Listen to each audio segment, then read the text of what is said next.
How many holes, empty divisions he crossed.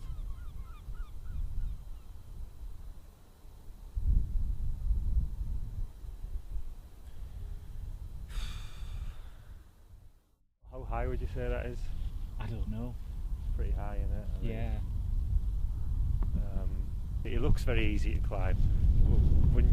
Once I stand besides the actual, the structure, you kind of wonder how on earth he actually scaled it. I mean, look at this. As I'm approaching it, it's kind of, I can't tell whether it's facing inwards or outwards. It seems to be kind of like sucking you in, really.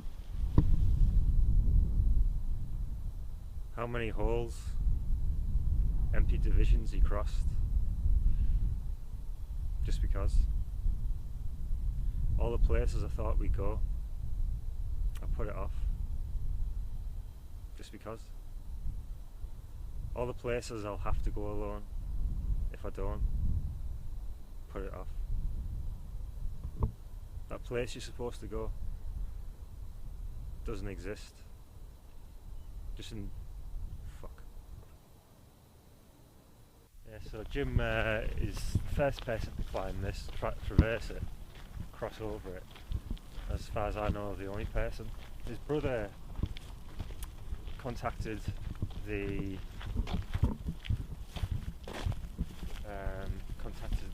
council to try and get a commemorative plaque, which I wrote a letter for it to help them. But I knew it never happened because it's tantamount to like condoning what killed him, which was Urban+Exploration.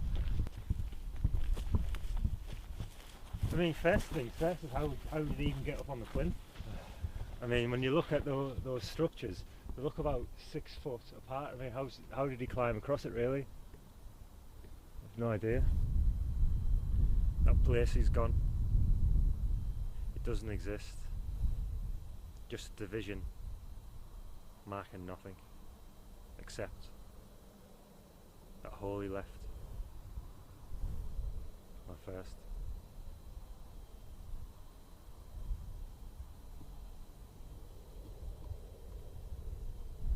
It wasn't until recently, or like about 2-3 years, that I've really got over clinging to the notion of there being a God. And Jim wasn't at all religious or anything, so it was a big surprise to me when I went to his funeral. Found out that his parents are staunch Catholics, and so I don't want to like say anything that's going to be particularly upsetting to them. Jim was a lot of people to a lot of people. I'll never meet anyone like him, really. He was an amazing person. He lived enough for about 10 to 15 lifetimes, really. He compressed it. I don't see how he could have lived beyond 30 because there was nothing else that he could have really done. He was a thrill seeker, and he was beginning to do increasingly dangerous stuff to feel alive, I suppose. And he died falling 5 stories from a Bangkok hotel roof, shimmying down a drain pipe which gave way. And I remember reading his last Facebook status, which is still there, and it says in Bangkok airport board. When I wrote that poem, when I knew him as well, there was a lot of things that I never thought I'd achieve in my life or do, and there's a lot of things I was planning that in some point I'd go for a trip abroad with him because he's a great traveller, and you just accept that these things will happen, but they never do. But since I've written that poem, a lot of things have happened anyway, so I mean, it's ridiculous actually thinking about all those places I'll have to go alone. I realise that's a ridiculous thing to say, really, because of course you've got to do things in your life by yourself. I actually remarked a few months before he died that I didn't think he'd make 40. And I remember when I found out about it, I actually got onto Facebook earlier in the day, and there was a mutual friend that had said R.I.P. Jim, a good friend had died, and I was like, I didn't cotton onto it. And I was thinking, who goes on Facebook and like announces the grief? I thought it was a bit crass, And then about an hour later, when I was cooking some sausages, I got the phone call. And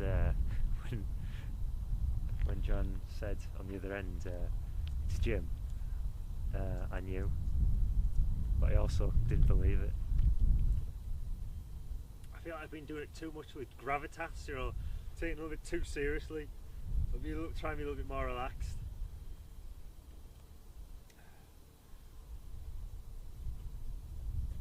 Woof! How many holes, empty divisions he crossed, just because all those places I thought we'd go, I put it off. Just because all those places I'll have to go alone if I don't put it off. That place is gone. It doesn't exist. Just a division marking nothing except the hole he left. I think I filled it now.